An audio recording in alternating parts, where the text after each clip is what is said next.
So this year, my wife and I celebrated our 10th anniversary, and we had a get together with family, and so our goal for this event was just to basically go around and thank all of our family and our friends who were there for the support that they've given us for over the last 10 years and what they've done to contribute to our success as a couple and as a family.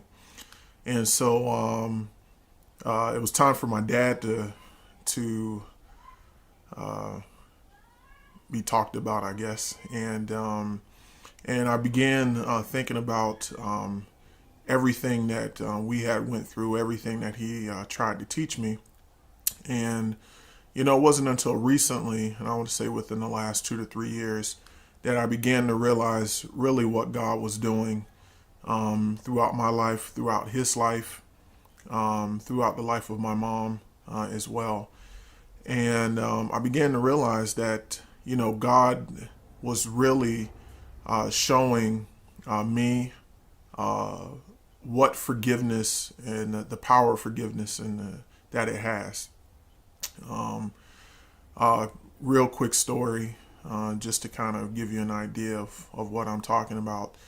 My mom and dad according to them, didn't get off to the best of starts. My mom and dad, I believe, divorced when I was 2. Their relationship was not well.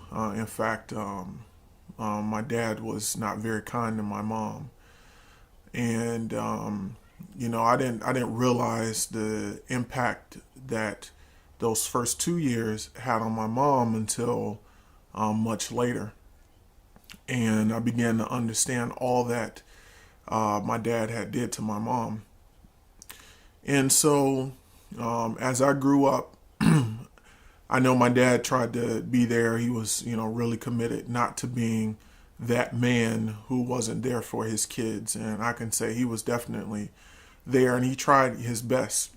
But while he wasn't there, my grandfather stepped in, and that's my step-grandfather, stepfather to my mom, and really stepped in the gap while my dad tried to figure things out.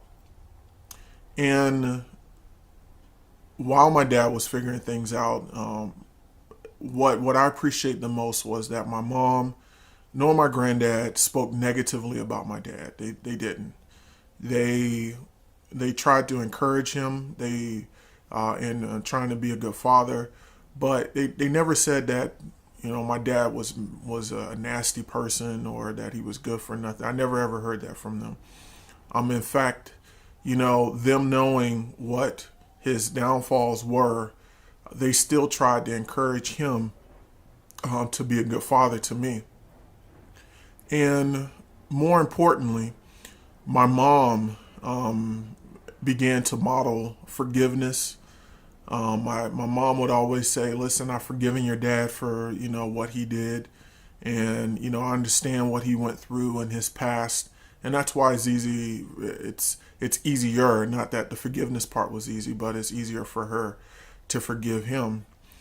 And at this celebration, I began to thank each one of them. I began to thank my granddad for stepping in the gap. I began to thank my mom for modeling forgiveness.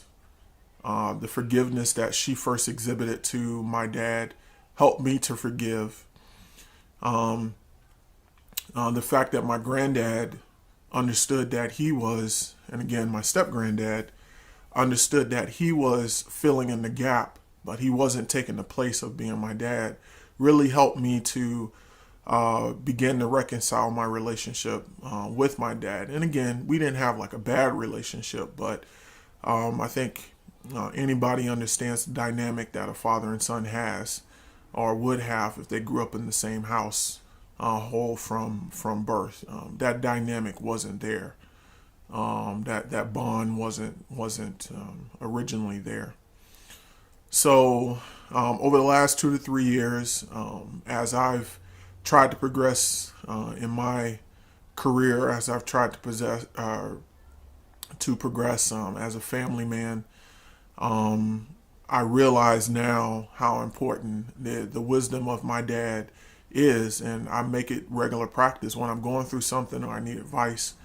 I'm able to um, call him up and ask his advice on something, knowing that I'm not just going to get worldly advice or just purely practical advice, which he's really good at giving practical advice. But he always gives it to me in the context of what God would have me do and what God would require of me, and that's the thing that helps the most. Knowing that I can call upon him, um, when I need advice, and knowing that he's going to pick up the phone and he's going to listen, and he's going to snap me back to reality, and I can always appreciate that.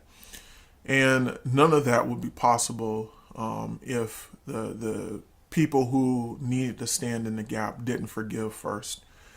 If my mom didn't forgive, then I probably would have been very bitter towards my dad, and probably said, the typical things that, young kids who grow up without a father would say, why weren't you there? And, this and that. And, but my mom didn't allow that to take place. And my grandfather, and that's Arnold Brundage. I'm very appreciative of the fact that he understood that he was just stepping in the gap, but not replacing my dad. And I have to say today, I am the man who I am today because people followed the prescription of Scripture, and the Bible tells us to forgive, even when people deeply hurt us. And particularly in my case, that forgiveness has helped the reconciliation of a relationship that's between me and my dad. It's helped me move on in my life, and that way I'm not spending the bulk of my life wondering if my father loves me, or trying to fight the urge of whether I should call him, or I don't go through that, and I'm thankful to those people in my life who forgave. And more importantly, I'm thankful for my dad for not giving up on God, not allowing his failures to get the best of him, but continuing to get up and seek God's will. And I'm thankful for that, and I believe because he's done that, I'm able to look to him for wisdom and advice. So if anything I could say, it pays to forgive. God bless.